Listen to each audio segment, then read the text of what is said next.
안녕하세요. 탐미주의적 탐미주의 탐미탐미입니다. 요즘처럼 여행이 원천적으로 불가한 때엔 미래를 위해 내공증진에 힘써야 될 때 아닐까요? 이전 영상에서 보졸레 와인 중에 생따무를 소개시켜드렸는데요. 얘기가 나온 김에 보졸레 크로 와인에 대해 조금 더 설명드리고자 합니다. 보졸레 누보라는 와인은 한 번쯤 들어보셨을 거예요. 예, 저희끼리는 이제 겉절이 와인이라고도 하는데 그 외 수확한 포도로 만든 햇 와인이죠. 제가 처음 와인 공부하던 100만 년 전에는요, 매년 보졸레 누보가 나오는 11월 셋째 주 목요일엔 이 와인을 마셔줘야 하는 뭐 그런 분위기였어요. 한마디로 당시는 나름 힙한 아이템이었고 마케팅적으로 아주 성공한 사례였습니다. 감의 품종이 원래 다른 품종에 비해서 탄닌이 거의 없어서 굉장히 가볍고 과일 맛이 강합니다.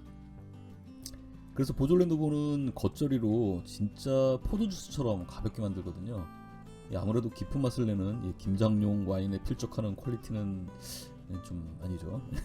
잠시 유행으로 끝난 건지 어느 순간부터는 잘 눈에 안 띄게 되더라고요. 보졸레 지역이 프랑스 와인 중에 가장 비싼 와인들을 만드는 보르고뉴 지역이다 보니까 이 정통 보르고뉴 와인들에 치여서 사실 좀 찌질한 취급을 받는 것도 사실입니다. 그냥저냥 이렇게 마케팅 쪽으로 반짝 성공하고 슬슬이 사라져간 싸구려 와인의 이미지만 남았는데요. 유럽에 살면서 한국에 잘 없는 와인들 위주로 이런저런 와인들 마셔보며 내공을 좀 썼다 보니까 이 보졸레 와인이 생각이 많이 났어요. 이 보졸레 와인은 이 가메라는 포도 품종을 사용해서 와인을 만드는데 이 보졸레 지역이 아니면 이 다소 생소한 마이너 품종이죠. 어느 나라나 다 재배하는 노블 품종 말고 가끔은 정말 마이너 품종들 생각날 때 있잖아요. 보르고뉴, 론, 이탈리아 쪽이 이 재밌는 게 이런 덜 알려진 이런 품종들이 많거든요. 보졸레도 자주 생각이 나는데 보졸레 누보 말고 진짜 좋은 와인들도 많이 나옵니다. 한국에서는 한국 사람들이 좋아할 만한 와인들만 선별해서 수입을 하니까 어느 샵을 가든 이 구성이 비슷비슷하지만 유럽은 와인샵마다 겹치는 와인이 손에 꼽을 만큼 적어요. 다시 말해서 찾는 와인이 없을 확률이 거의 100%입니다. 이 보졸레 와인들도 독일 살면서 몇 번이고 찾아봤는데 뭐 좀 못 만났어요.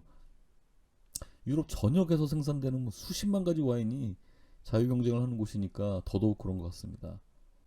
이 보졸레 와인이 싸구려 취급 받는 것은 사실 좀 억울한 측면이 있어요.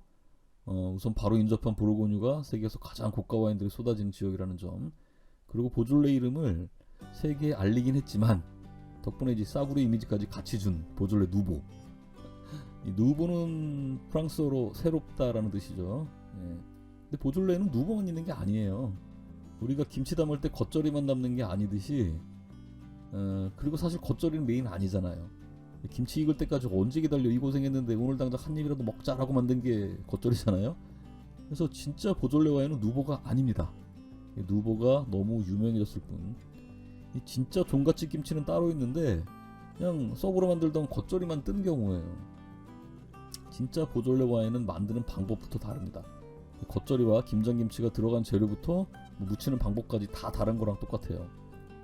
보졸레 지역은 노란색으로 표기된 지역입니다. 이 지역에서 나오면 이제 와인은 이제 보졸레 와인이 되는 거고, 바로 마실 수 있게 겉절이로 따로 만든 와인이 바로 보졸레 누보인 거죠. 그리고 범위를 좀 좁혀서 분홍색 지역, 이 지역을 중심으로 여기서 나오는 와인들은 보졸레 빌리지라고 구분해서 부릅니다. 당연히 품질도 가격도 더 우위에 있겠죠. 마지막으로 이 자주색으로 표시한 핵심 지역, 여기 전부 10개 마을이 있는데요. 이 10개 마을에서 나오는 와인은 마을 이름을 내걸 수 있습니다. 이 크루급 와인들은 절대 찌질한 싸구려 와인이 아니에요. 누보처럼 가볍고 신선한 맛에 마시는 겉절이가 아니고, 이 가메라는 포도 품종의 특성과 이 마을의 전통을 잘 녹여낸 수작입니다. 그중 제가 특별히 좋아하는 3개 마을이 있는데, 첫 번째가 이전 영상에서 보여드린 생따무, 그리고 아마도 이 마을, 이 물랭아방, 여기가 아마 보졸레 지역에서 가장 유명할 거예요. 풍차로 유명한 곳이죠. 물랭이 풍차라는 뜻이잖아요. 이 파리에서 캉캉충으로 유명한 캐바레 물랭루즈의 바로 그 물랭입니다.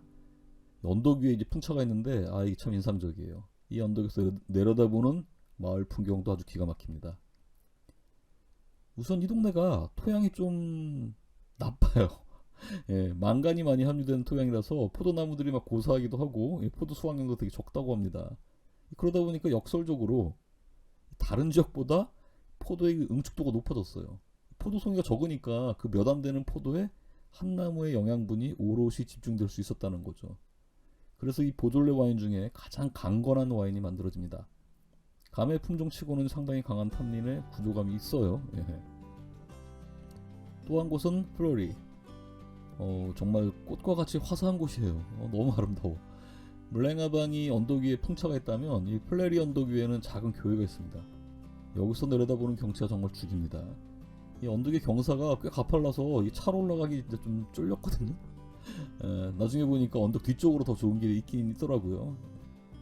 이 높은 언덕에 성모님을 모신 라마돈 성당이 이 마을을 이렇게 굽어보면서 뭐랄까요, 이 성모님이 이렇게 보살펴주는 그런 모습입니다. 이 언덕 위에서 이렇게 내려다보다시피 이게 경사가 꽤 급해요. 그 얘기는 곧 이제 배수가 되게 잘 되고요, 일조량도 충분한 그런 때루아라는 거죠. 이 와인은 이름에서 느껴지는 그런 좀 화사한 분위기와는 좀 다르게 실제 좀 스모키하고 응축된 이 검은 과일 맛이 도드라집니다. 처음 마실 때는 이 기대와 달리 이 남성적인 느낌이 훅 들어와서 조금 놀랐어요. 보졸레 누보와는 완전히 다른 스타일 와인으로 이름에도 보졸레는 조만하게 마을 이름만 크게 써서 보졸레 누보와는 차별되기를 애쓰고 있습니다. 이 가메라는 품종이 원래 보르고뉴 토착 품종이었어요. 근데 이제 귀족들은 훨씬 더 섬세하고 이 기품 있는 피노누아를 선호해서 가메 재배를 금지시켰다고 합니다. 가메는 이제 원래 토착 품종이니까 이제 피노누아처럼 재배가 까다롭지 않고 아무데서나 되게 잘 자라고 수확량도 괜찮거든요. 그래서 이제 보르고뉴 지역은 피노누아한테 내주고 보졸레 지역으로 이제 밀려 내려와서 여기에 지금 자리를 잡게 된 거죠. 이 지역 토양도 이 보르고뉴는 좀 석회암 지역인데 여기는 화강암 기반이어서 이 감의 그 섬세함을 살리기에 더 잘 맞다고 합니다. 보졸레 누보 덕에 통상 가을에 마실 일이 많잖아요. 사실 저는 개인적으로 이 섬세하고 좀 샤방한 이 보졸레 와인은 봄이 제격이라고 믿고 있습니다. 작년 봄 딱 1년 전에 다녀온 보졸레 영상으로 아쉬운 마음을 한번 달래보시죠. 감사합니다.